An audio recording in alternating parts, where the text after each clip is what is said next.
દીકરીઓને યુવાનોના લાભ માટે ભારતીય જનતા પાર્ટીના વિચારો જોડે જોડાવા માંગુ છું અને આજે જોડાઈ રહ્યા છે આ વ્યક્તિ, આ યુવાન વ્યક્તિને આપણે સૌ લોકો સ્વાગત કરીએ તાલી વગાડીને। ખૂબ સારું કામ કરી રહ્યા છે, નિસ્વાર્થ કામ કરી રહ્યા છે। આ નિસ્વાર્થ નેતાનું હું હૃદયથી ભારતીય જનતા પાર્ટીમાં સ્વાગત કરું છું। એડવોકેટ રાજ વસાવા,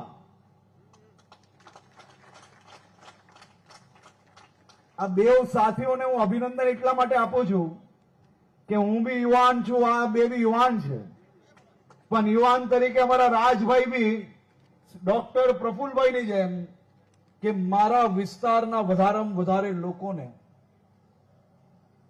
રાજ્ય સરકારની વિવિધ યોજનાઓનો લાભ કઈ રીતે અપાય, જે છેવાડાનો માનવી હજી બી કોઈ લાભથી વંચિત હોય એને વધુમાં વધુ લાભ અપાવવા માટે આ વિચારધારા જોડે જોડાઈને ભારતીય જનતા પાર્ટીના યુવાનોને બી એ દિશામાં કામે લગાડીને હું બી આ કામે જોડાવા માંગુ છું।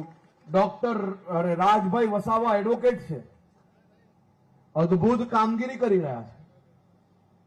રાજભાઈને હું ભારતીય જનતા પાર્ટીમાં સ્વાગત કરું છું, તમને શુભકામનાઓ આપું છું કે તમે ને તમારા સાથીઓ સાથે મળીને હજી વધુ મજબૂતાઈથી આ ક્ષેત્રની સેવામાં આપણે સૌ લોકો team Narmada, team Gujarat, team ભારતમાં એક જ ફોર્સ તરીકે આપણે લાગી જઈએ અને સૌ લોકો આપણે સાથે મળીને આદિવાસી સમાજના હિતમાં કામગીરી કરીએ।